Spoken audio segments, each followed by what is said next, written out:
ഒന്നാം നാളമ്മേനെ കാണാൻ കൊതിയായി, രണ്ടാം നാളമ്മ പറഞ്ഞ കഥ പറഞ്ഞു കരഞ്ഞു ഞാൻ.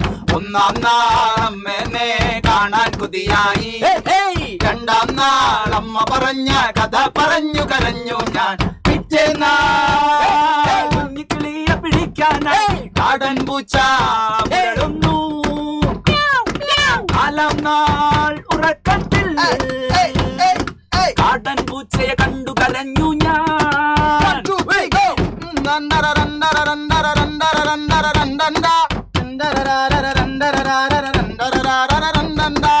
ഏഴാം കടലിനു മക്കരെ നല്ലൊരു കല്ലു പതിച്ചൊരു കൊട്ടാരം. കൊട്ടാരത്തിൽ മട്ടുപ്പാവിൽ രാജകുമാരൻ ഒരുക്കത്തിൽ. കൽപ്പനയിൽ കാറ്റു നിറച്ചു കുട്ടിക്കൊണ്ടു പറക്കാനായി. കൽപ്പനയിൽ കാറ്റു നിറച്ചു കൊണ്ടു പറക്കാനായി. കൊണ്ടു പറക്കാനായി